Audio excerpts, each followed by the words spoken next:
Garrett Reed resta figé devant sa porte d'entrée, immobile, fixant la jeune femme sur son perron. Ses cheveux auburn, si semblables à ceux de sa mère, étaient tirés en une queue de cheval sévère.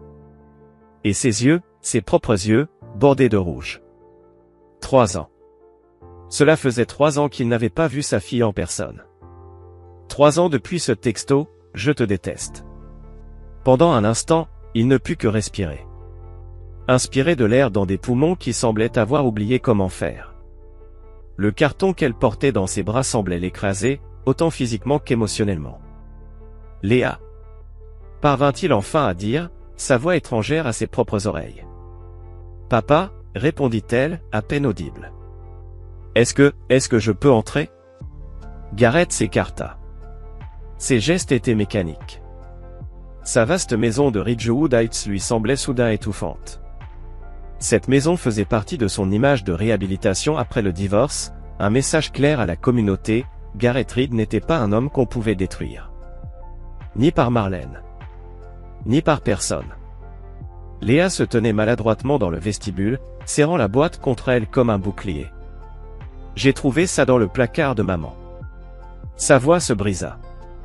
Le visage de Garrett resta impassible. Des années à maîtriser ses émotions sur le champ de bataille du monde des affaires l'avaient endurci, même dans sa vie personnelle. Surtout après la trahison de Marlène. Il avait appris qu'exposer sa faiblesse, c'était inviter l'attaque. « Qu'est-ce que c'est » demanda-t-il sans tendre la main. « Tout. » dit-elle, les larmes roulant sur ses joues. « Toutes les cartes, toutes les lettres, tous les cadeaux que tu m'as envoyés. » Elle sanglotait. Elle me disait que tu n'avais jamais essayé de me contacter après le divorce. La colère, cette compagne fidèle de Garrett depuis 3 ans, s'embrasa en lui. Mais son visage resta de marbre. Il s'en était douté, mais en avoir la confirmation, c'était comme un couteau planté entre ses côtes. « Maman s'est trompée » continua Léa, sa voix plus assurée, sur tellement de choses. Garrett saisit enfin la boîte. Ses mains étaient stables malgré la tempête intérieure. Il l'ouvrit. À l'intérieur, des dizaines de cartes d'anniversaire, de cadeaux de Noël, de notes et de lettres.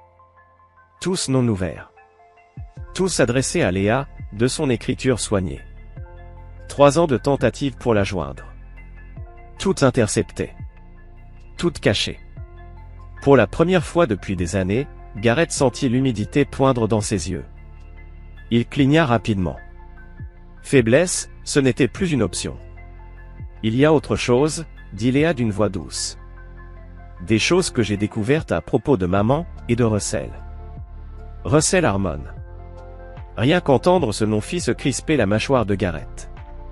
Son ancien associé. Le beau-père de sa fille. L'homme qui avait contribué à briser son mariage et lui voler son enfant. Viens au salon, dit Garrett. Sa voix reprenait le ton contrôlé qui lui était familier. On a beaucoup à se dire. Alors qu'il guidait sa fille à travers la maison, son esprit s'emballait. 3 années de planification minutieuse. 3 ans de préparation silencieuse et méthodique pour le jour où il anéantirait ceux qui l'avaient trahi. Tout prenait enfin forme. Et maintenant, de manière inattendue, sa fille était revenue. Une pièce de plus qui s'emboîtait dans son dessin. Garrett avait toujours cru que la vengeance, comme un bon whisky, se bonifiait avec le temps. Il avait attendu patiemment. Accumulant pouvoir et ressources. Pendant que Marlène et Russell construisaient leur vie parfaite sur les ruines de la sienne. Il lui avait tout pris une fois. Il n'aurait pas de seconde chance. Et lui, ne pardonnerait jamais. Chapitre 2 Les années dorées. 10 ans plus tôt. À notre nouveau client chez Reed Innovation, déclara Garrett en levant son verre. Son sourire était sincère, non terni par le cynisme qui finirait par le définir. Autour de la table élégamment dressée, les verres s'entrechoquèrent. Russell Harmon et les autres dirigeants participaient au toast. Marlène rayonnait de l'autre côté de la table, ses traits magnifiés par la lumière chaude des chandelles. À 35 ans, elle faisait toujours tourner les têtes avec ses cheveux auburn et son esprit vif, ceux-là même qui avaient d'abord attiré Garrett à l'université Northwestern, 15 ans auparavant. « Mon amour, à ce rythme, tu vas dominer le monde de la tech, dit-elle, la fierté dans la voix. Passant mon arme secrète, répondit Garrett en hochant la tête vers Russell. Ce type a décroché le contrat Peterson alors que tout le monde disait que c'était impossible. Russell sourit modestement, bien que ses yeux brillaient d'ambition. Je ne fais que mon travail, patron. La soirée se poursuivit dans une ambiance légère, rythmée de rires et de conversations animées. Léa, 8 ans, avait eu la permission de veiller pour la première partie de la fête. Elle avait charmé les invités avec son intelligence précoce avant d'être mise au lit. C'était l'âge d'or de la vie de Garrett Reed. Sa société de cybersécurité connaissait une croissance fulgurante. Son mariage était solide. Et sa fille était le centre de son univers. Issu d'une modeste ville sidérurgique en Pennsylvanie, Garrett s'était forgé un véritable parcours de réussite. Guidé par une éthique de travail implacable et un instinct naturel pour les affaires. Ce que personne ne pouvait voir autour de cette table ce soir-là, c'était comment le succès allait bientôt engendrer la jalousie, et comment la prospérité allait nourrir les graines de la trahison. Plus tard dans la nuit, alors que Garrett et Marlène se préparaient à dormir, elle l'enlaça par derrière. « Je suis si fier de toi », murmura-t-elle contre son dos. Garrett se retourna dans ses bras. « On a construit tout ça ensemble, marche. Tout ce que je fais, je le fais pour toi, et... Léa, je la connais. » Son sourire ne touchait plus vraiment ses yeux, mais Garrett était trop satisfait pour s'en rendre compte. « Et parfois, je me demande si tout ce succès ne nous fait pas perdre quelque chose. »« Que veux-tu dire ?» demanda-t-elle en haussant les épaules. « Tu travailles de si longues heures.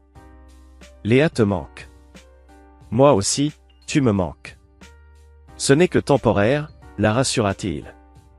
2 ans de plus pour consolider notre clientèle, et ensuite je pourrai déléguer davantage. » Marlène acquiesça, mais quelque chose dans son regard avait changé. Russell m'a dit qu'il embauchait un nouveau directeur marketing. Quelqu'un pour soulager un peu la pression sur vous deux. Oui, Abigail Howard. Elle vient avec d'excellentes recommandations. C'est bien, répondit Marlène d'un ton distant. Peut-être que ça veut dire que tu seras plus présent à la maison. Mais plus le succès grandissait, plus les exigences augmentaient. Les années suivantes virent Reed Innovation connaître une croissance fulgurante. Garrett et Russell voyageaient sans cesse.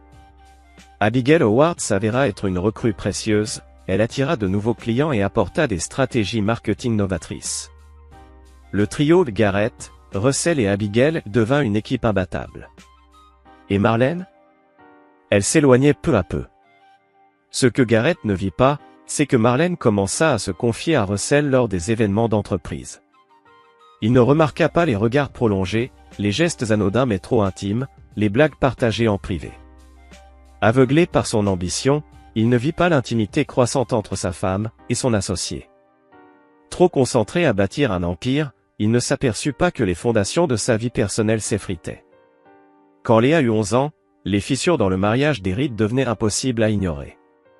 Marlène s'était découvert de nouveaux centres d'intérêt qui excluaient habilement Garrett. Elle rejoignit un club de lecture les soirs où il était présent, prit des cours de tennis pendant les heures où il aurait pu l'accompagner, et planifia des week-ends entre filles de plus en plus souvent. « Est-ce que tout va bien entre nous ?» demanda Garrett un soir. « Bien sûr », répondit Marlène un peu trop rapidement. « Pourquoi cette question ? Tu sembles, ailleurs, ces derniers temps. » Elle poussa un soupir et posa son verre de vin. « Peut-être que je le suis. Peut-être que je suis fatigué d'être la femme d'un cadre, dont le mari est marié à son entreprise. Ce n'est pas juste, Marlène. Tout ce que j'ai construit, je l'ai fait pour nous. » Non, répliqua-t-elle d'un ton plus dur. Tu l'as fait pour toi, Garrett. Parce que tu n'as jamais supporté d'être quelqu'un d'ordinaire. Ces mots le blessèrent profondément. Mais ils résonnaient d'une vérité brutale. Grandir dans la pauvreté avait marqué Garrett au fer rouge, nourrissant en lui une soif de réussite si féroce qu'elle éclipsait parfois tout le reste. Mais ce qu'il ne savait pas encore, ce qui ne lui apparaîtrait que plus tard, c'est que les reproches de Marlène n'étaient qu'un écran de fumée, masquant une trahison déjà bien avancée. Chapitre 3, la trahison. La fête de Noël annuelle de Reed Innovation avait toujours été somptueuse. Mais pour les 10 ans de l'entreprise, Garrett avait vu grand.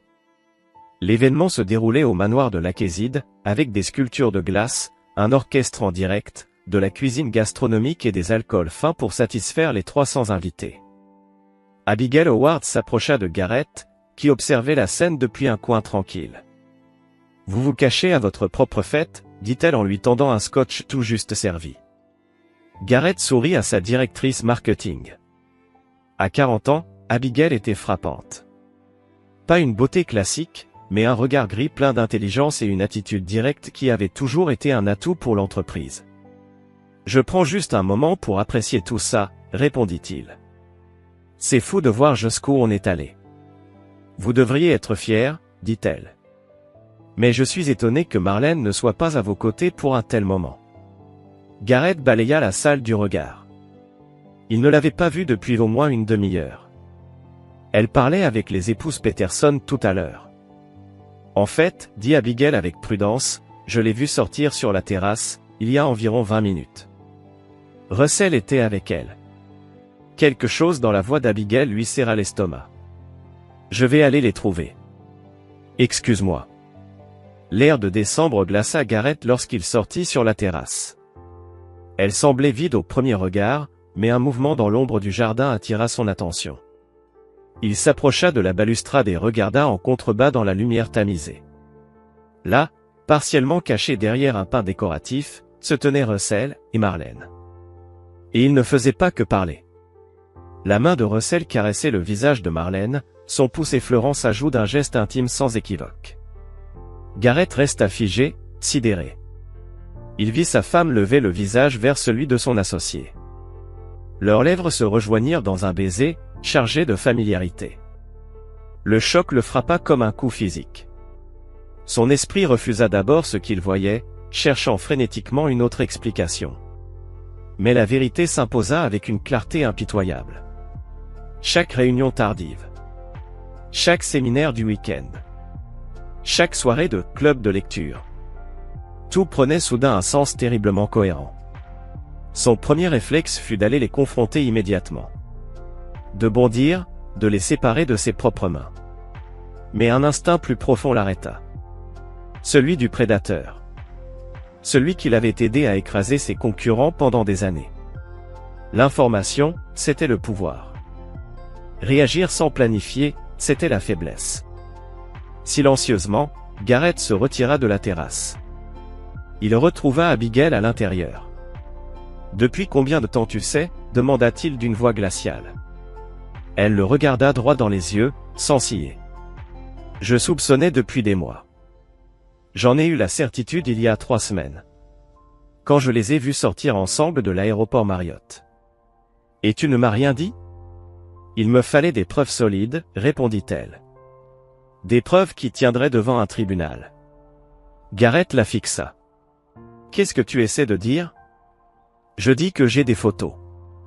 Des reçus d'hôtel. Des textos. Je dis que je recueille ces informations pour te protéger. Parce que je savais que ce jour viendrait. Mais pourquoi faire ça pour moi ? Le visage d'Abigail s'adoucit légèrement. Parce que tu mérites de connaître la vérité. Et parce que Reed Innovation ne peut pas se permettre que ses 2 principaux dirigeants s'entre-déchirent, sans être préparés. Garrett acquiesça lentement. Un calme glacial s'empara de lui.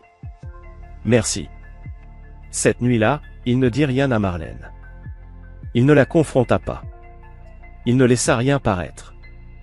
Il resta allongé à ses côtés, éveillé. Écoutant simplement sa respiration. Pendant les 3 mois suivants, Garrett prépara sa riposte avec une précision méthodique. Il devint un acteur accompli, conservant une façade de normalité tout en collaborant dans l'ombre avec un avocat spécialisé en divorce sans pitié. Il rassembla les preuves contre Abigail, consulta des conseillers financiers pour protéger ses avoirs, et prit des décisions stratégiques pour réduire l'influence de Russell dans l'entreprise. Il consacra également plus de temps à sa fille Léa, âgée de 13 ans, sachant que la tempête à venir l'anéantirait. Leur visite au musée le week-end et leurs projets scientifiques devinrent des souvenirs précieux qu'il chérissait comme une armure contre ce qui allait arriver. Lorsque Garrett confronta enfin Marlène, ce fut avec le calme glacial d'un prédateur qui a acculé sa proie. « Je sais pour toi et Russell, dit-il simplement un soir après que Léa soit allée se coucher. Le visage de Marlène pâlit, puis vira au rouge. Gareth, je peux t'expliquer. Depuis combien de temps, demanda-t-il. Elle déglutit difficilement. 2 ans. La durée le frappa comme un coup physique. Mais il garda une expression neutre. J'ai déjà parlé à mon avocat. Tu recevras les papiers du divorce demain.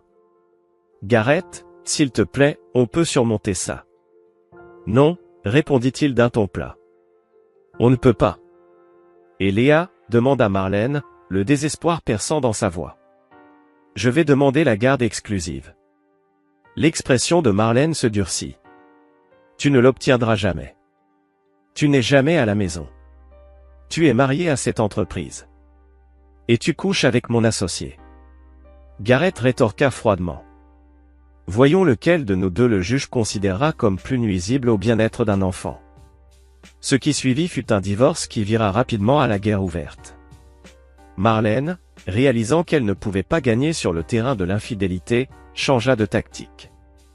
Elle lança une campagne pour dépeindre Gareth comme un bourreau de travail émotionnellement absent, qu'il avait poussé dans les bras d'un autre. Elle utilisa ses relations dans la communauté, manipula leurs amis communs avec des récits larmoyants et, le plus dévastateur, elle commença à empoisonner Léa contre son père. Malgré les preuves que Gareth présenta, le juge des affaires familiales accorda une garde partagée, influencée par la performance émotive de Marlène et les sentiments clairement partagés de Léa. Ce fut la première véritable défaite que Gareth essuya en des années, et cela réveilla en lui quelque chose de sombre et d'implacable. Alors qu'il observait Marlène s'éloigner en voiture avec leur fille après l'audience, Russell l'attendant sur le parking pour la consoler et Gareth fit un vœu silencieux. Ce n'était pas fini. Loin de là.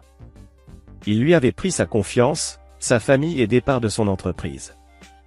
Mais ils avaient commis une erreur fatale, ils l'avaient laissé en vie. Et la riposte de Gareth Reed allait devenir un véritable cauchemar. Chapitre 4 : La guerre pour la garde. 2 mois après la finalisation du divorce, Gareth se trouvait dans le bureau de son avocat, examinant la dernière requête déposée par l'équipe juridique de Marlène. « Elle veut réduire tes heures de visite ?» demanda-t-il, la voix dangereusement maîtrisée. Barry Simmons, l'avocat aux cheveux argentés qui avait représenté Gareth tout au long de la procédure, hocha gravement la tête. Elle affirme que Léa ressent une détresse émotionnelle lors des transitions entre les foyers. Léa va très bien quand elle est avec moi, répondit Gareth en se levant pour marcher jusqu'à la fenêtre. C'est Marlène qui manipule, qui l'entraîne, peut-être même qui la conditionne. C'est possible, admit Barry, mais les tribunaux prennent très au sérieux les préférences exprimées par les enfants, surtout à l'approche de l'adolescence. Léa a 14 ans. Elle est influençable. On lui bourre le crâne de mensonges à mon sujet chaque jour qu'elle passe avec eux. Le poing de Gareth se serra malgré lui. Russell a emménagé chez elle la semaine dernière, tu le savais? L'encre sur nos papiers de divorce n'est même pas encore sèche. Barry soupira. Ce n'est pas une bonne chose, mais ce n'est pas illégal. Et malheureusement, cela donne à leur foyer une image de stabilité, 2 figures parentales plutôt qu'une seule. L'expression de Gareth devint glaciale.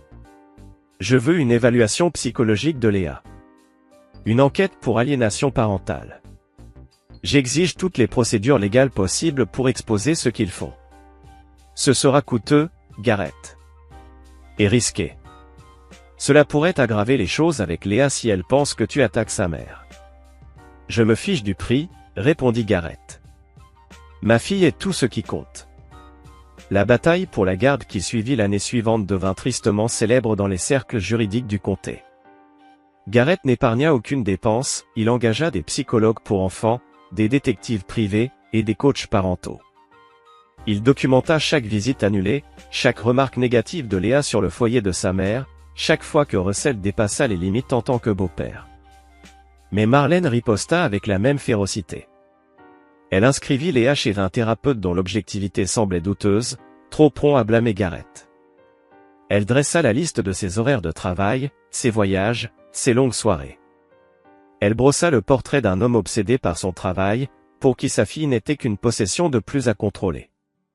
Le coup le plus dur arriva lorsque Russell exploita sa position chez Reed Innovation pour se présenter comme une influence stabilisante dans la vie de Léa. Plusieurs employés, cherchant à s'attirer les faveurs du numéro 2 de l'entreprise, fournirent des témoignages sur le style de management exigeant de Garrett et son tempérament explosif. « Il utilise ma propre entreprise contre moi », dit Garrett à Abigail, tard un soir au bureau. « Alors reprends-lui l'entreprise », répondit-elle simplement. Garrett leva les yeux brusquement. « Qu'est-ce que tu veux dire ?»« Je veux dire que Russell triche depuis des années.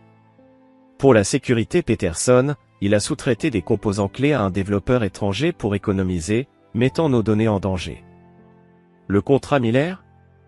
Il a promis des fonctionnalités qu'on n'a même pas encore développées. Tu en as des preuves ? Abigail esquissa un sourire mince. Je garde toujours des dossiers très complets, Garrett. L'assemblée générale suivante fut l'équivalent d'un bain de sang en entreprise. Armé des preuves méticuleusement compilées par Abigail, Garrett démantela systématiquement la position de Russell dans la société, exposant les raccourcis, les promesses mensongères faites aux clients et les manquements éthiques qui violaient les politiques de gouvernance de l'entreprise. À la fin de la réunion, Russell n'avait pas seulement été démis de ses fonctions, il faisait désormais face à une possible responsabilité civile pour avoir induit ses clients en erreur. Son parachute doré avait été réduit en lambeaux. Ce soir-là, Garrett reçut un appel furieux de Marlène. « Espèce de salaud !» souffla-t-elle avec haine. « Tu ne supportais pas de nous voir heureux, pas vrai ? » « Ça n'a rien à voir avec toi, » répondit calmement Garrett. « Russell a compromis l'intégrité de notre entreprise. Le conseil d'administration a réagi en conséquence. Des conneries. C'est rien d'autre qu'une vengeance. Pure et simple. Pense ce que tu veux, Marlène. Mais peut-être que tu devrais te demander ce qu'il t'a encore caché. » L'appel se termina sur un hurlement de rage de Marlène. Garrett, pourtant, ne ressentit aucune satisfaction. Faire tomber Russell sur le plan professionnel était nécessaire, mais ce n'était qu'un début. Et cela n'avait en rien réparé sa relation avec Léa, qui continuait à se détériorer sous l'influence constante de Marlène. Quand Léa eut 15 ans, ses visites chez Garrett étaient devenues des exercices de ressentiment silencieux. Elle ne répondait qu'en monosyllabes, refusait toute tentative de rapprochement, et passait la majeure partie de son temps chez lui à envoyer des messages à ses amis ou enfermée dans sa chambre. Elle déteste venir ici, confia Garrett à Abigail, devenue sa confidente la plus proche. À chaque fois que je vais la chercher, j'ai l'impression de l'enlever. Elle ne te déteste pas, répondit Abigail. Elle est perdue. Les ados pensent en noir et blanc. Et Marlène t'a peint comme le méchant. Comment je peux me battre contre ça ? Tu ne peux pas te battre directement. Tu dois juste rester présent, constant, et attendre que Léa découvre la vérité par elle-même. Mais attendre n'avait jamais été le point fort de Garrett. Après un autre week-end désastreux, Léa avait refusé de participer à un dîner en famille avec ses grands-parents. Garrett prit une décision difficile, il déposa une demande de modification de l'accord de garde, demandant que les préférences de Léa soient officiellement prises en compte par le tribunal. L'audience fut brève et dévastatrice. Léa, maintenant âgée de 15 ans, déclara en larmes au juge qu'elle souhaitait limiter ses visites à un week-end par mois avec son père. « Il travaille tout le temps, » dit-elle, les yeux baissés. « Et il est toujours en colère. Il dit des choses méchantes sur maman et Russell. » Lorsqu'on lui demanda des exemples précis, ses réponses furent vagues, des phrases manifestement répétées, nourries par Marlène. Mais le mal était fait. Le juge, prenant en compte l'âge de Léa et sa détresse apparente, modifia l'accord de garde pour réduire encore davantage le temps que Garrett passerait avec sa fille. À la sortie du tribunal, Marlène s'approcha de Garrett, affichant une sympathie factice. « Tu n'as que ce que tu mérites, Garrett. Si tu avais simplement accepté notre bonheur au lieu de vouloir tout détruire. »« Éloigne-toi, Marlène, » coupa Garrett, sa voix froide comme la glace. « Éloigne-toi pendant qu'il est encore temps. » Russell s'avança, posant une main possessive dans le bas du dos de Marlène. « C'est une menace, Garrett ? Parce que je peux très bien obtenir une injonction, tu sais. » Garrett fixa celui qui avait autrefois été son associé de confiance.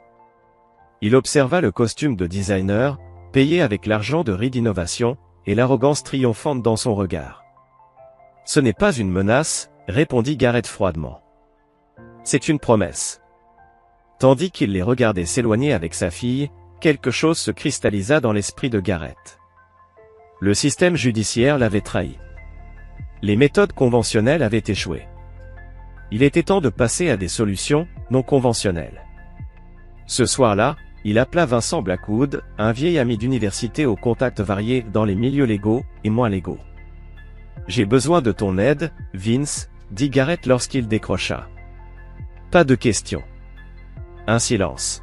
« Je t'écoute. » Chapitre 5 – Les années de silence. Les 16 ans de Léa passèrent sans qu'elle ouvre la carte ou le cadeau envoyé par Garrett. Ses appels allaient directement sur la messagerie. Aucun message ne recevait de réponse. Le mur entre eux était devenu infranchissable, renforcé chaque jour par l'influence toxique de Marlène et Russell. Mais Garrett était loin d'être inactif durant cette période d'éloignement. Avec l'aide de Vincent, il commença à rassembler des informations, non pas pour une autre bataille judiciaire vouée à l'échec, mais pour quelque chose de bien plus définitif. Russell a des problèmes, rapporta Vincent lors d'un rendez-vous dans un petit dîner discret à la sortie de la ville. Après que tu l'aies éjecté de Reed Innovation, il a essayé de lancer sa propre boîte de sécurité. Mais sa réputation est trop entachée. Aujourd'hui, il est directeur commercial chez Combe Solutions, et il gagne à peine un tiers de ce qu'il gagnait avant. Et Marlène? Elle vit très mal cette baisse de niveau de vie. Ils ont dû vendre la maison de Ridgewood Heights et vivent maintenant dans un appartement à Westlake. Elle parle de reprendre l'enseignement, mais ça reste au stade des paroles. Garrett acquiesça, absorbant chaque mot. Et Léa? Le visage de Vincent s'adoucit légèrement. Elle traverse une mauvaise passe. Ses notes ont chuté. Elle traîne avec un nouveau groupe, des gamins plus borderline. Il y a eu 2 ou 3 fêtes interrompues par la police. Elle n'a pas été arrêtée, mais elle cherche quelque chose. De la stabilité, peut-être? Qu'elle ne trouve pas à la maison. Autre chose? Vincent glissa un dossier sur la table. Russell a quelques habitudes intéressantes. Des dettes de jeu au River City Casino. Une cliente qu'il retrouve 2 fois par mois à l'aéroport Marriott. Et des investissements plus que douteux, qui puent la panique. Garrett ouvrit le dossier, photos de surveillance, relevés bancaires, rapports détaillés. Il trompe Marlène, constata-t-il. Justice poétique. Pas suffisant, répondit Garrett en refermant le dossier. Loin de là. Durant l'année qui suivit, Garrett mena une double vie.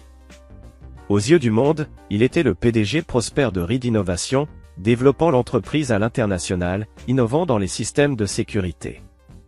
Il fréquentait parfois des femmes sophistiquées, indépendantes, qui ne posaient pas trop de questions sur son passé et attendaient peu de son avenir.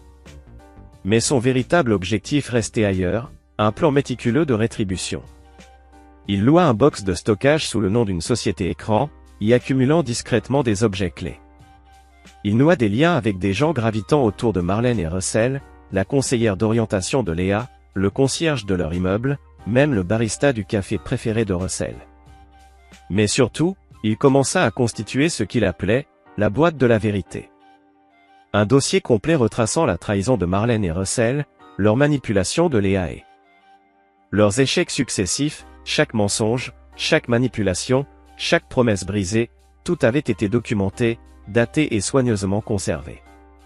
Abigail, qui avait été promue directrice générale chez Reed Innovation, était la seule à connaître l'ampleur réelle de l'obsession de Garrett. Ce n'est pas ça, lui dit-elle sans détour, un soir où elle le trouva tard au bureau, en train d'organiser méticuleusement les nouveaux ajouts à la boîte. Tu les laisses te consumer. Non, je ne me laisse pas consumer, corrigea Garrett. Je me concentre. Il y a une différence. Vraiment? Tu as bâti une entreprise formidable. Tu pourrais refaire ta vie, avoir une autre famille si tu le voulais. Mais à la place, tu déverses toute ton énergie à vouloir punir des gens qui n'en valent même pas la peine. Garrett leva les yeux vers elle, le regard glacial. Ils m'ont volé ma fille, Abigail. Ils l'ont retourné contre moi avec leurs mensonges. Qu'est-ce que tu veux que je fasse? Que je pardonne et que j'oublie? Non, répondit-elle doucement. Mais je voudrais que tu vives, pendant que tu attends ta revanche. Elle montra les documents étalés devant lui. Ça, c'est juste une autre manière de leur donner raison. Ces paroles le touchèrent, même si Gareth ne l'avouerait jamais. Le lendemain, il ouvrit un fonds universitaire au nom de Léa, dans une fiducie séparée, inaccessible à Marlène ou Russell. Il commença aussi à faire des dons discrets à des associations défendant les droits des pères dans les batailles pour la garde d'enfants. Ces actions ne signifiaient pas qu'il avait renoncé à sa vengeance, bien au contraire. Mais c'était une reconnaissance silencieuse que sa vie ne pouvait pas être entièrement définie par la revanche. Le vrai tournant arriva un mardi pluvieux. Gareth aperçut Léa par hasard dans un café du centre-ville. Elle avait 17 ans maintenant. Assise seule, les cheveux teints en noir, le visage grave, elle dessinait dans un carnet. L'impulsion de l'approcher fut presque irrésistible. Mais Gareth se retint. Il s'installa au comptoir, à distance, pour l'observer sans être vu. Ce qu'il vit durant l'heure qui suivit lui brisa le cœur. Léa fut rejointe par Russell, dont le langage corporel transpirait l'agacement et l'impatience. La conversation tourna vite à la dispute. Russell regardait sa montre encore et encore. Léa devenait de plus en plus agitée. À un moment, elle tendit le bras, visiblement en train de supplier pour quelque chose. Russell saisit son poignet avec une force qui la fit grimacer. Il fallut à Gareth toute sa volonté pour ne pas intervenir. Il savait que s'il affrontait Russell à ce moment-là, cela risquait de repousser encore plus Léa loin de lui. Alors il resta là, cloué sur place. Quand Russell partit enfin, Léa resta, essuyant ses larmes avant de retourner à son carnet avec une détermination sombre. Alors qu'elle dessinait, son visage prit une expression que Gareth reconnut immédiatement, une concentration intense qui masquait une douleur profonde, la même qu'elle avait quand elle était enfant. Avant de quitter les lieux, Gareth demanda au barista de payer anonymement les consommations de Léa pour le reste de la journée. C'était un geste minuscule, insignifiant à l'échelle de tout ce qu'il voulait réparer, mais c'était quelque chose de concret qu'il pouvait lui offrir, ici et maintenant. Cette nuit-là, Gareth ajouta de nouveaux éléments à son plan. L'intimidation physique de Russell envers Léa avait déclenché quelque chose en lui. Son besoin de vengeance, jusque-là froid et méthodique, se transforma en une mission plus pressante, plus juste. Il ne s'agissait plus seulement de réparer ses propres blessures. Il s'agissait désormais de protéger Léa contre ceux qui pourraient lui faire du mal. 2 semaines plus tard, Gareth reçut le message qui allait marquer la fin de ses années de silence. « Je te déteste.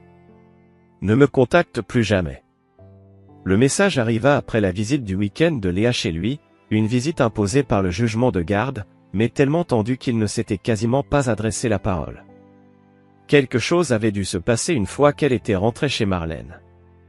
Un nouveau mensonge, une nouvelle manipulation, qui l'avait poussé à couper complètement les ponts. Gareth ne répondit pas au message. Il continua d'envoyer des cartes d'anniversaire, des cadeaux de Noël, des félicitations pour ses diplômes. Tous lui étaient renvoyés, non ouverts. Tous venaient s'ajouter à sa collection croissante de preuves. Et il attendait. Car il savait que la vérité finit toujours par émerger, surtout quand quelqu'un travaille sans relâche pour la faire éclater au grand jour. Chapitre 6. Les préparatifs. « Tu es sûr de toi ?» demanda Vincent en fixant le tableau complexe qui recouvrait tout un mur du bureau de Gareth. « Une fois qu'on commence, il n'y aura pas de retour possible. » Gareth se tenait face au plan, les mains croisées dans le dos. Chaque branche représentait une éventualité. Chaque lien, une action calculée et sa réaction anticipée. 2 années de planification méticuleuse avaient mené à cette carte stratégique complète de la justice. « J'en suis sûr, » répondit-il. Léa aura 18 ans le mois prochain. Elle sera légalement adulte, hors de portée immédiate de Marlène. Ça ne veut pas dire qu'elle commencera soudainement à répondre à tes appels. Je ne m'y attends pas, dit Gareth. Mais ça signifie que les obstacles légaux entre nous n'existeront plus. Et ça veut aussi dire que je pourrai attaquer Marlène et Russell sans retenue. Vincent scruta le visage de son ami. Ils se connaissaient depuis la première année d'université, quand ils avaient été assignés comme colocataires, Vincent, fils privilégié d'un juge fédéral, Gareth, étudiant boursier travaillant 2 emplois pour s'en sortir. Leur amitié avait résisté aux décennies, fondée sur un respect mutuel et sur la compréhension tacite qu'aucun d'eux ne suivait les conventions sociales, ils obéissaient à leur propre code moral. « Tu as pensé aux dommages collatéraux ?» demanda Vincent.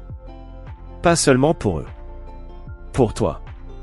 Pour Léa. »« J'y pense tous les jours depuis 3 ans, » répondit Gareth. « C'est pour ça que le plan est si précis. Des frappes chirurgicales. Pas des bombardements massifs. » Vincent hocha lentement la tête. « Très bien.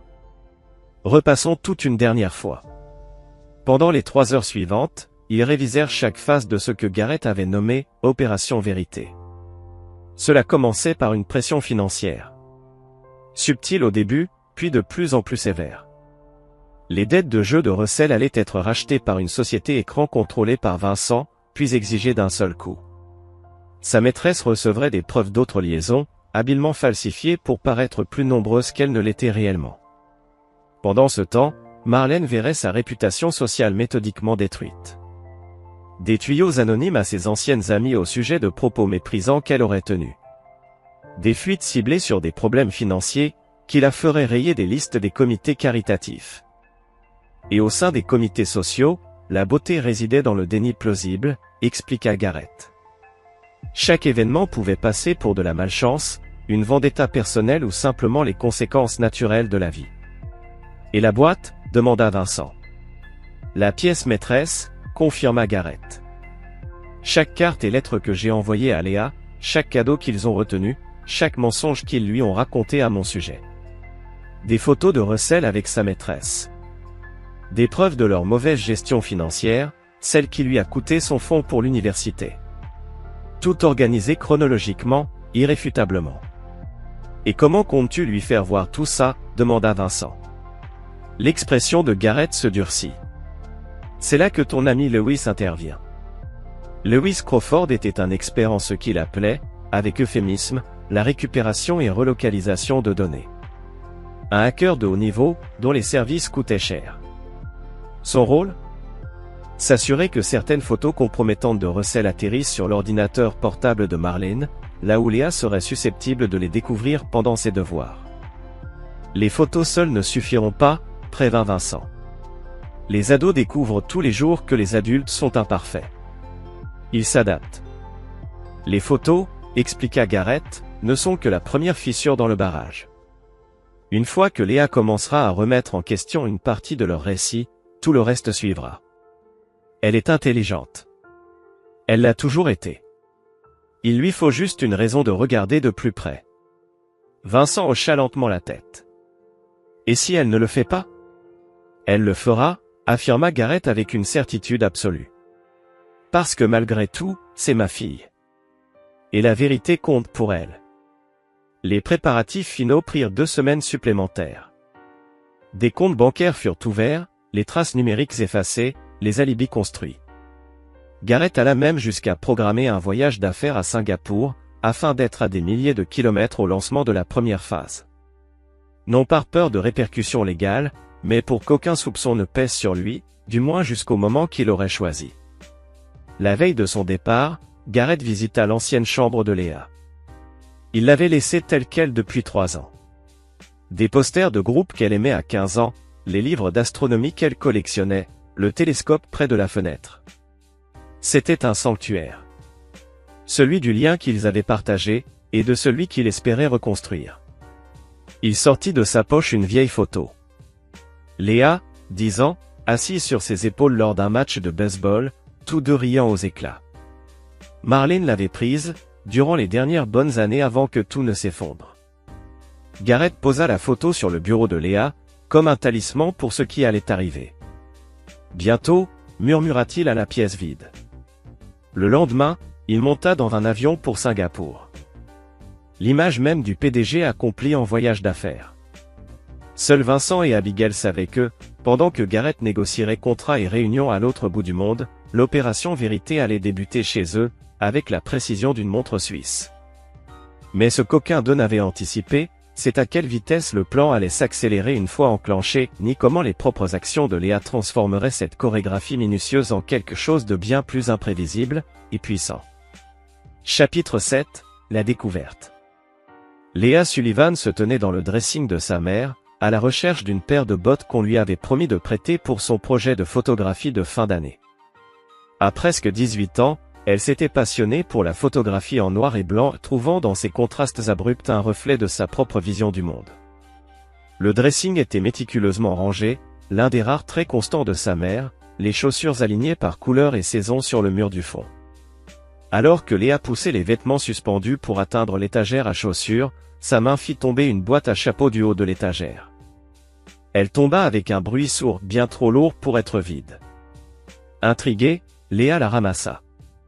Contrairement aux autres boîtes, celle-ci n'avait aucune étiquette. Lorsqu'elle souleva le couvercle, son souffle se coupa. À l'intérieur se trouvaient des dizaines d'enveloppes et de petits paquets, tous à son nom, écrits d'une main qu'elle reconnut aussitôt, l'écriture penchée et précise de son père. Les enveloppes étaient oblitérées sur une période de 3 ans, anniversaire, Noël, remise de diplôme. Toutes non ouvertes. Toutes cachées. Léa s'effondra sur le sol du dressing, les mains tremblantes. Elle prit la dernière enveloppe, une carte d'anniversaire, pour ses 18 ans, datée de 2 semaines plus tôt. L'adresse de retour, la maison de son père. Elle n'y avait pas mis les pieds depuis plus d'1 an. Il écrivait, depuis tout ce temps. Cette réalisation heurta de plein fouet ce que sa mère et Russell lui avaient toujours répété, que son père n'avait fait que peu d'efforts pour garder le contact, qu'il avait choisi son entreprise plutôt qu'elle, que ses rares tentatives venaient de l'obligation, pas de l'amour. Avec une urgence croissante, Léa ouvrit les enveloppes, en commençant par les plus anciennes. Chacune contenait non seulement une carte, mais une lettre, parfois plusieurs pages, racontant la vie de son père, posant des questions sur la sienne, exprimant son amour et son espoir de la retrouver un jour. Un paquet contenait un délicat bracelet en argent, orné d'un pendentif étoile, un clin d'œil à leur soirée d'observation du ciel quand elle était petite. Un autre contenait une édition originale de son livre d'enfance préféré. Chaque cadeau était attentionné, personnel, choisi avec une connaissance intime de qui elle était. Les larmes coulaient sur le visage de Léa tandis qu'elle lisait lettre après lettre. Les 3 dernières années se réécrivaient dans son esprit. Un passage, tiré d'une lettre de Noël, la frappa particulièrement fort. « Je suis passé devant ton concert scolaire hier soir. Je me suis glissé à l'arrière dans l'espoir d'apercevoir ton violoncelle. Le vigile m'a demandé de partir quand je n'ai pas pu présenter de billets. J'ai expliqué que tu étais ma fille. Mais sans papier de garde prouvant que je pouvais assister à cet événement, il ne m'a pas laissé rester. Je me suis assis dans ma voiture, sur le parking, et j'ai imaginé la musique. » Sa mère lui avait dit que son père n'avait même pas répondu à l'invitation au concert. Des heures passèrent, alors que Léa reconstituait cette histoire alternative. Finalement, le bruit de la porte de garage qui s'ouvrait la ramena brutalement au présent. Elle rassembla précipitamment tout dans la boîte. Mais au lieu de la remettre sur l'étagère, elle la serra contre sa poitrine. Et elle sortit du placard juste au moment où sa mère entra dans la chambre. « Léa, qu'est-ce que tu fais ici ?» demanda Marlène, puis elle s'arrêta net en apercevant la boîte. « Pourquoi tu m'as caché ça ?» exigea Léa, la voix rauque d'avoir trop pleuré. Le visage de Marlène pâlit. « Chérie, c'est compliqué. » « Non, ce n'est pas compliqué. Tu m'as menti pendant des années. Tu m'as dit qu'il ne se souciait pas de moi. Qu'il était trop occupé. Mais il a écrit chaque mois. Il m'a envoyé des cadeaux. Il a même essayé d'assister à mon concert. Léa, tu ne comprends pas ce qu'est ton père. Je commence à comprendre, le coupa-t-elle sèchement. Ce n'est pas lui qui m'a menti toutes ces années. À ce moment-là, Russell apparut dans l'embrasure de la porte derrière Marlène. Son expression passa rapidement de l'incompréhension à l'alerte en apercevant la boîte. « Qu'est-ce qui se passe ?» demanda-t-il, même si son regard trahissait qu'il savait déjà. « Tu étais au courant ?» lança Léa. L'hésitation de Russell fut une réponse suffisante. « Comment as-tu pu ?» sanglota Léa. « Vous deux, comment avez-vous pu me cacher ça ?» On voulait te protéger, insista Marlène. Ton père est vindicatif. Manipulateur. Après ce qu'il a fait à Russell dans l'entreprise. C'était des affaires, coupa Russell précipitamment. Ça n'avait rien à voir avec toi, Léa. Mais Léa vit quelque chose dans leur échange de regards. Une complicité. Un silence coupable qui glaça son sang. Encore des mensonges. Toujours des mensonges. Je prends ça, dit-elle en serrant la boîte contre elle. C'était destiné à moi. Léa, attends, dit sa mère en tendant le bras. Me touche pas, répondit Léa en se dégageant brusquement. Il faut que je réfléchisse. Il faut que je parte d'ici. Elle les repoussa et courut jusqu'à sa chambre, où elle jeta quelques vêtements dans un sac à dos. La boîte de lettres fut posée avec soin entre les couches de tissu. Elle laissa son téléphone sur le lit. Elle ne voulait pas entendre leurs excuses. Ni leurs justifications. Le trajet en bus à travers la ville jusqu'au quartier de son père lui parut irréel. Léa n'était pas venue chez lui depuis plus d'1 an. Depuis qu'elle lui avait envoyé ce message odieux. Des mots soufflés par Russell, après qu'il lui avait montré de faux emails laissant entendre que son père sabotait ses dossiers d'admission à l'université pour l'obliger à travailler pour lui. Un autre mensonge. Elle le réalisait maintenant. Les pièces s'assemblaient, avec une clarté esséurante. Quand elle arriva dans la rue de son père, le doute la saisit soudain. Et s'il ne voulait pas la voir? Et si ces 3 années de rejet avaient durci son cœur contre elle? La pensée ralentit ses pas alors qu'elle s'approchait de la grande maison. Mais quelque chose la poussa en avant. Le poids de la vérité dans son sac, peut-être. Ou ce besoin désespéré de retrouver les années perdues. Son doigt appuya sur la sonnette avant qu'elle ne puisse faire marche arrière. De longues secondes passèrent. Puis la porte s'ouvrit. Son père était là. Son expression passa de la politesse réflexe au choc, puis à un espoir prudemment maîtrisé. « Léa, dit-il, comme si son prénom était une question. « Papa, répondit-elle. Le mot semblait à la fois étranger et familier. « Je peux entrer ?» Il s'écarta sans un mot, et Léa pénétra dans la maison qu'elle avait autrefois appelée chez elle. L'odeur était la même. Bois de santal, café, et ce produit citronné qu'il exigeait pour faire briller les meubles. Dans le vestibule, elle ôta son sac à dos et sortit la boîte avec précaution. « J'ai trouvé ça dans le placard de maman, » dit-elle, la voix brisée en la lui tendant. Quand son père ouvrit la boîte et vit ce qu'elle contenait, quelque chose changea en lui. Une faille dans son éternelle façade de contrôle.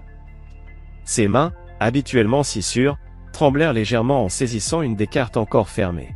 « Elle te les a cachées, » dit-il. Ce n'était pas une question. Toutes. Elle m'a dit que tu n'avais jamais essayé de me contacter. Que tu étais trop occupé avec l'entreprise pour te soucier de moi. Ses yeux se fermèrent un instant. La douleur se grava autour de ses paupières. Lorsqu'il les rouvrit, ils étaient pleins de larmes qu'il ne laissait pas couler. Maman avait tort, continua Léa, ses propres yeux s'emplissant de larmes. Sur tellement de choses. Et alors, la digue céda.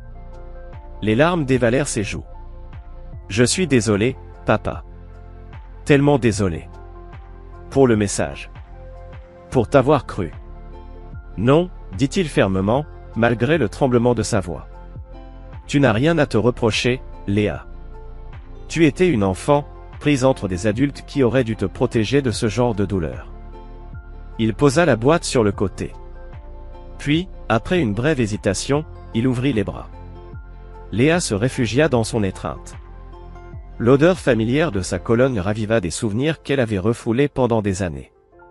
Pour la première fois depuis très longtemps, elle se sentit en sécurité. Ce qu'aucun d'eux ne savait, à cet instant de réconciliation, c'est que ce n'était que le début. Que cette boîte de lettres n'était qu'un fragment de toutes les vérités prêtes à être révélées. Chapitre 8, l'affrontement. 3 jours après l'arrivée de Léa, Gareth était dans son bureau, passant en revue des contrats, lorsque le système de sécurité annonça des visiteurs à la grille. La caméra montra le SUV de Marlène, avec elle et Russell à l'intérieur. Son premier réflexe fut « bloque-les ». Mais il se ravisa. Cette confrontation était inévitable. Autant qu'elle ait lieu chez lui, à ces conditions. Laissez-les entrer, ordonna-t-il au système, avant de rejoindre Léa dans la cuisine, où elle préparait du thé. Ta mère et Russell sont là, dit-il prudemment, observant sa réaction. Les mains de Léa s'immobilisèrent sur la bouilloire. Ces derniers jours, ils avaient lentement reconstruit leur lien, conversation du matin autour du café, questions timides sur les années manquées, premier pas hésitant vers la confiance retrouvée. Il ne voulait pas la forcer à affronter cela si elle n'était pas prête. « Tu veux que je leur dise de partir ?» Léa inspira profondément. Elle redressa les épaules, dans un geste si semblable à celui de son père que son cœur se serra. « Non, dit-elle. Je dois entendre ce qu'ils ont à dire. » Garrett acquiesça. « Je serai là avec toi. » En fait, dit Léa en le regardant droit dans les yeux, je voudrais leur parler seul, si ça ne te dérange pas. La demande le surprit, mais il respecta la force qu'elle renfermait. Bien sûr. Utilise le salon. Je serai dans mon bureau si tu as besoin de moi. Quelques minutes plus tard, la sonnette retentit. Garrett ouvrit la porte, son visage impassible tandis qu'il fixait les deux personnes sur son seuil. Marlène avait vieilli. Des rides fines s'étaient dessinées autour de ses yeux et de sa bouche. Russell avait l'air encore plus mâle, un ventre plus mou, une ligne de cheveux qui fuyait, la posture assurée du cadre avait cédé la place à une attitude voûtée, presque craintive. Garrett, commença Marlène, d'un ton faussement enjoué. Nous sommes venus pour Léa. Léa n'est plus une enfant, répliqua-t-il froidement. Elle décide seule de l'endroit où elle veut rester. Elle a encore 17 ans, intervint Russell. Légalement. Légalement, je peux appeler la police pour vous faire expulser de ma propriété, coupa Garrett. Mais Léa a accepté de vous parler. Elle est dans le salon. Il s'écarta pour les laisser entrer, sans les accompagner. Qu'il semble qu'ils n'étaient pas les bienvenus. Alors qu'il se dirigeait vers le salon, Garrett retourna dans son bureau. Il laissa la porte entr'ouverte. Il n'avait pas l'intention d'écouter, mais il voulait entendre si Léa l'appelait. La conversation commença avec calme. La voix de Marlène suppliante. Celle de Russell, raisonnable. Et au début, la voix de Marlène était inquiète. Mais en quelques minutes, le ton changea brusquement. Tu n'avais aucun droit de prendre ces lettres, dit Marlène d'une voix aiguë. Elles étaient privées. Privées. La réponse incrédule de Léa transperçait même la porte entr'ouverte. Elle m'était adressée. On te protégeait, insista Russell. Ton père. Non. Coupa Léa, sa voix claquant comme un fouet. Ne lui mets pas ça sur le dos. Tu m'as caché ces lettres. Tu m'as menti en disant qu'il ne voulait pas me voir. Tu m'as montré de faux emails, prétendant qu'il sabotait mes candidatures à l'université. Un silence lourd suivit cette accusation. Léa, dit Marlène, sa voix soudain prudente. De quoi tu parles? Quel faux email? Ceux que Russell m'a montrés l'an dernier, répondit Léa.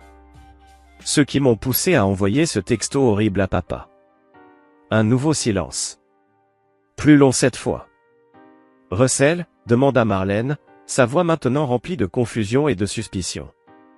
Je ne vois pas de quoi elle parle, dit Russell. Mais même depuis le bureau, Garrett pouvait entendre la note défensive dans sa voix. Bien sûr que tu sais, insista Léa.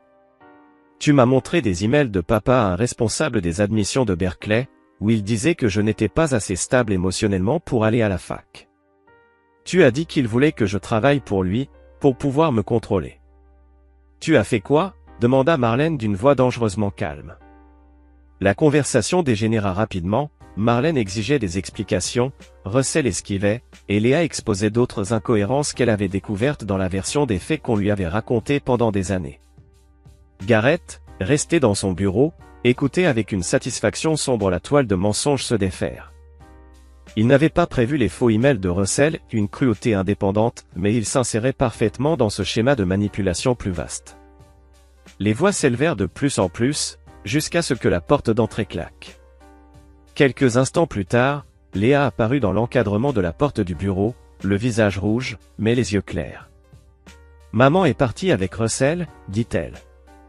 Elle ne savait pas pour certaines choses. Les faux emails, les menaces à mon professeur de photo à propos de mon projet d'études indépendant. Garrett hocha lentement la tête. Tu lui as parlé de la boîte de lettres? Oui. Au début, elle a essayé de se justifier. Elle disait qu'elle voulait me protéger de faux espoirs, parce que tu avais toujours mis ton entreprise avant moi. La voix de Léa se brisa un peu. Mais quand je lui ai montré la lettre parlant de mon concert. De toi, assis dans le parking. Elle n'a pas pu me regarder. Je suis désolé, Léa. Je n'ai jamais voulu que tu souffres à cause de tout ça. Je le sais, maintenant. Elle hésita, puis demanda. Est-ce que tu as fait quelque chose à Russell dans l'entreprise? Il disait que tu avais détruit sa carrière par vengeance. Garrett prit soin de sa réponse. Russell a pris des décisions professionnelles qui ont mis nos clients en danger. Le conseil d'administration l'a démis en se basant sur des preuves. Est-ce que j'ai été satisfait de cette issue? Oui. Mais cela se serait produit, même sans notre conflit personnel. Léa sembla accepter, hochant lentement la tête. Maman a aussi dit autre chose. Elle a dit que tu prépares quelque chose. Que tu ne pardonnes jamais à ceux qui te trahissent. Que tu es patient, mais impitoyable. L'expression de Garrett resta neutre, bien qu'intérieurement, il réévalua la situation.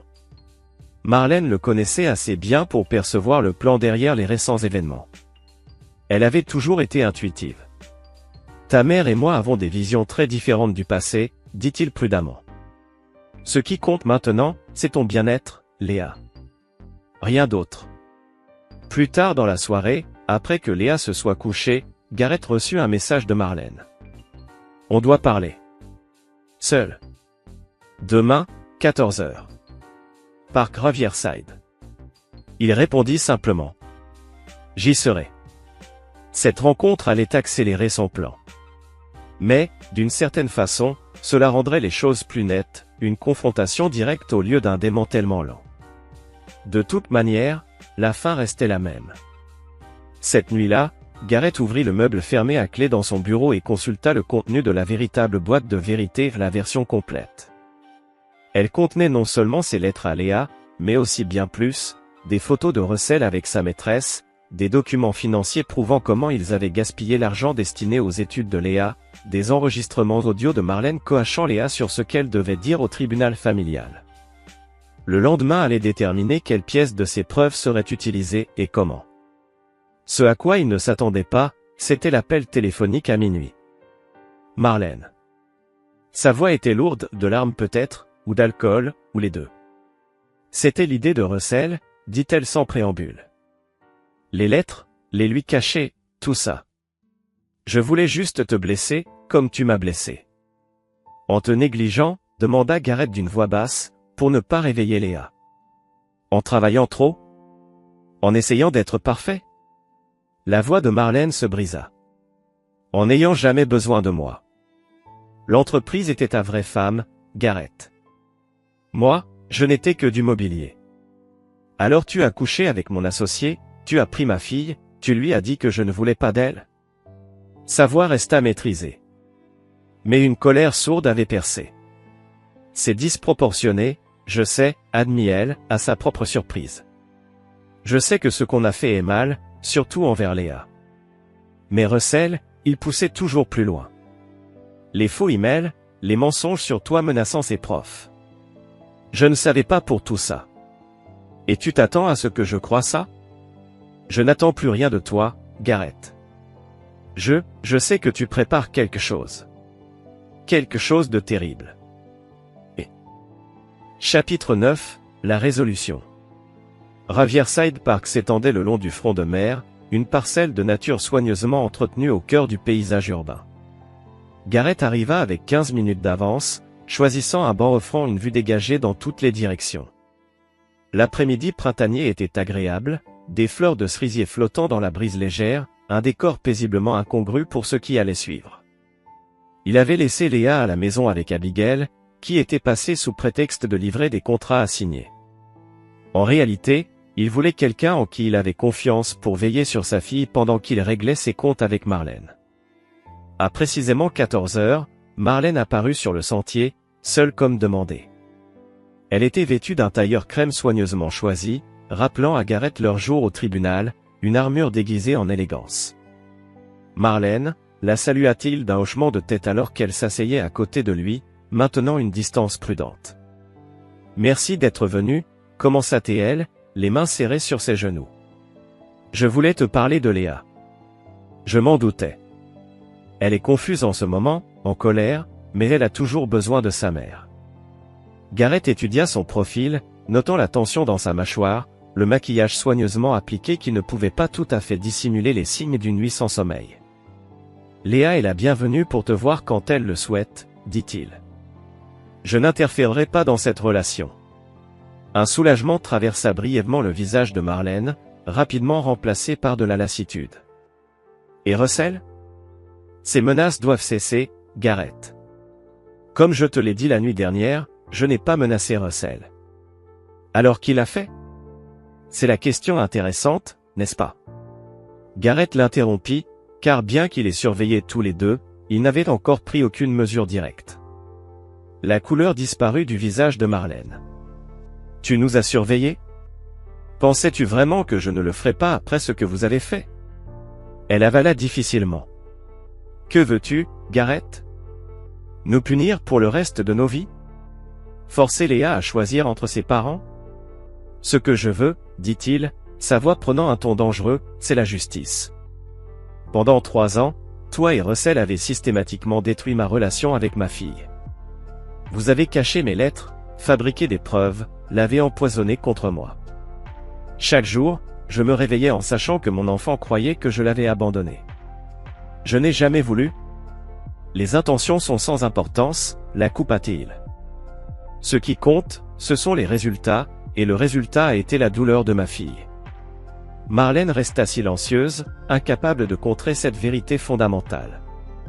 Après un moment, Gareth poursuivit, son ton mesuré. Mais les événements récents m'ont forcé à réévaluer mon approche. Que veux-tu dire ?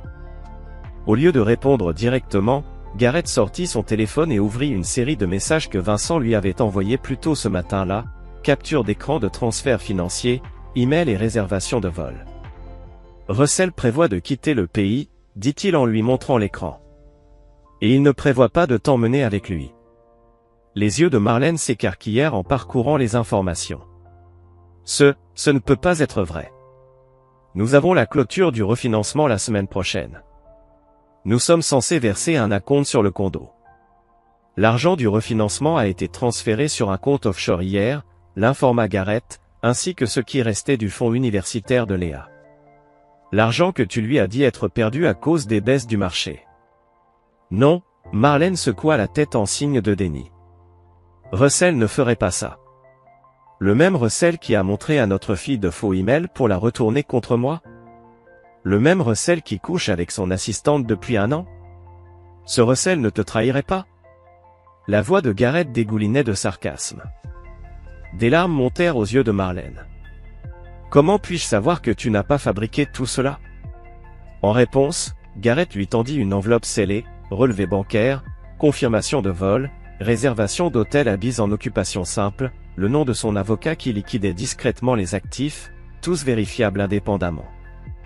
Les mains de Marlène tremblaient alors qu'elle tenait l'enveloppe sans l'ouvrir. « Pourquoi me dis-tu cela ?» demanda-t-elle, sa voix faible. « Parce que malgré tout, tu es toujours la mère de Léa, » répondit Gareth, son expression restant impassible.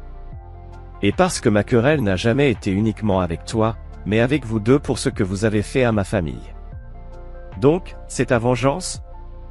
Me montrer que Russell me trahit aussi ? Non, dit Gareth en se levant. Ma vengeance aurait été de laisser cela se produire sans te prévenir, te regarder découvrir sa trahison seulement après qu'il soit parti avec tout ce qu'il te restait. Marlène le regarda, la confusion inscrite sur son visage. Je ne comprends pas. Tu as 24 heures, lui dit-il. L'argent peut encore être récupéré si tu agis rapidement. La documentation légale dont tu auras besoin est également dans cette enveloppe. Après cela, ce n'est plus mon problème. Il se tourna pour partir, mais la voix de Marlène l'arrêta. « Pourquoi ?» demanda-t-elle à nouveau. « Après tout ce que nous avons fait, pourquoi m'aider maintenant ?» Gareth se retourna vers elle, son expression s'adoucissant presque imperceptiblement. « Je ne t'aide pas, Marlène. Je choisis de ne pas te détruire. Il y a une différence. À cause de Léa. Parce que je ne deviendrai pas ce que toi et Russell avez essayé de faire de moi à ses yeux. » Sur ce, il s'éloigna, laissant Marlène serrer l'enveloppe contenant à la fois les preuves de sa seconde trahison et les moyens de se défendre. Lorsque Gareth rentra chez lui, Vincent l'avait appelé pour confirmer que Marlène était allée directement à sa banque, puis chez son avocat. La machinerie que Gareth avait mise en marche fonctionnait parfaitement, même si ce n'était pas exactement comme il l'avait initialement prévu. Léa était dans le jardin avec Abigail lorsqu'il arriva, toutes deux discutant de techniques de photographie près de l'étang à carpe. La vue fit se desserrer légèrement quelque chose de tendu dans la poitrine de Gareth. Voir sa fille en sécurité et engagée dans sa passion valait plus que n'importe quelle vengeance. « Comment cela s'est-il passé ?» demanda Abigail doucement lorsque Léa entra pour chercher son appareil photo. « Russell s'enfuit », répondit Gareth. « J'ai donné à Marlène les preuves. » Abigail haussa un sourcil. Ce n'était pas le plan. Les plans changent. Marlène est toujours la mère de Léa. Et Russell ? Un sourire froid effleura le visage de Gareth. Russell découvrira que sa route d'évasion comporte certaines complications, du genre impliquant des régulations bancaires internationales et des drapeaux sur son passeport. Plus tard dans la soirée, alors que Gareth et Léa partageaient le dîner, son téléphone vibra avec un message de Marlène. « Merci. » Il ne répondit pas. Il n'y avait plus rien à dire. 3 jours plus tard, l'histoire éclata dans les nouvelles locales, un cadre commercial de premier plan arrêté pour fraude et détournement de fonds alors qu'il tentait de fuir le pays. Le nom de Russell était étalé en gros titres, sa trahison envers son entreprise et sa famille détaillée avec une spécificité humiliante. Par la suite, Léa passa plus de temps avec sa mère, l'aidant à emballer l'appartement qu'elle ne pouvait plus se permettre.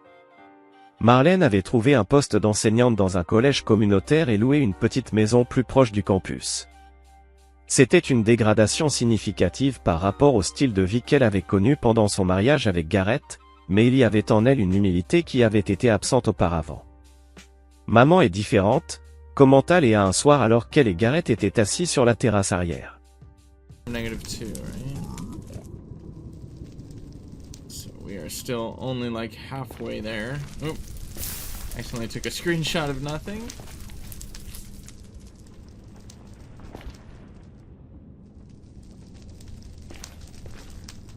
Oh, I've been here.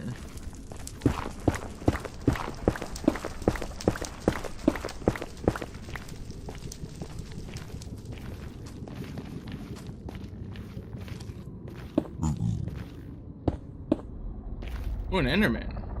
2 Endermen. Well, that is what we're after, so let me go get them. Oh, there's some glowstone here too. That'll be nice. Interesting. 2 Endermen back to back, but not in a warped forest, huh?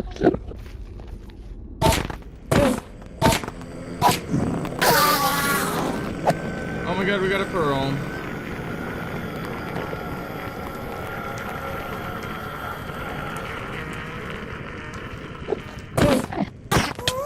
Ouch. 2 pearls. We take that, we take that, we take that. Okay, there's some gold here. Yeah, I'm having to get real smart about my inventory here.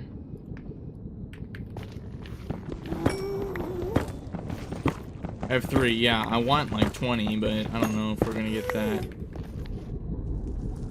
I don't know if we're gonna be that lucky this time around.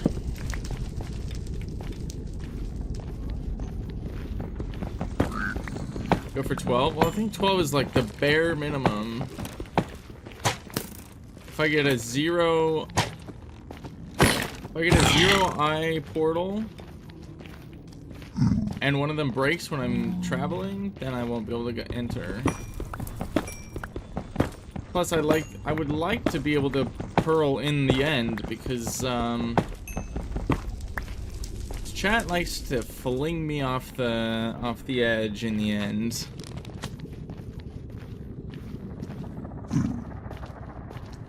Oh, this is big. Well, actually, this isn't really big anymore. I don't really need a fire resistance.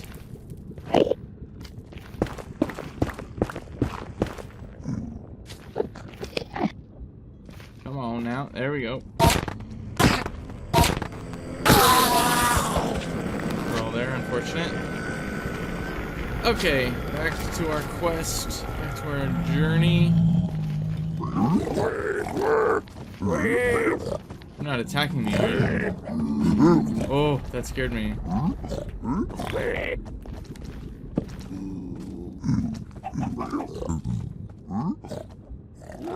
At 30. Okay. So I have a thought.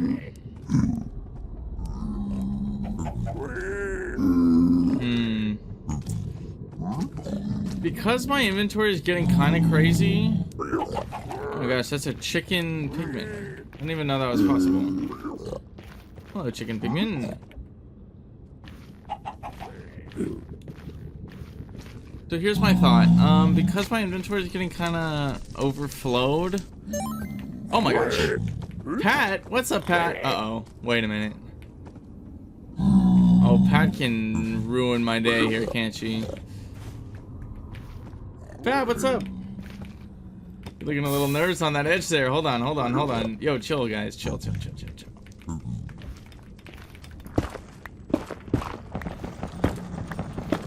Might get attacked here. I might go back and maybe just get gold from the caves, bro. What if I just did that? Getting gold this way is fine. I don't know. Let's see what these guys trade. You guys, check it out. Yeah, right in there.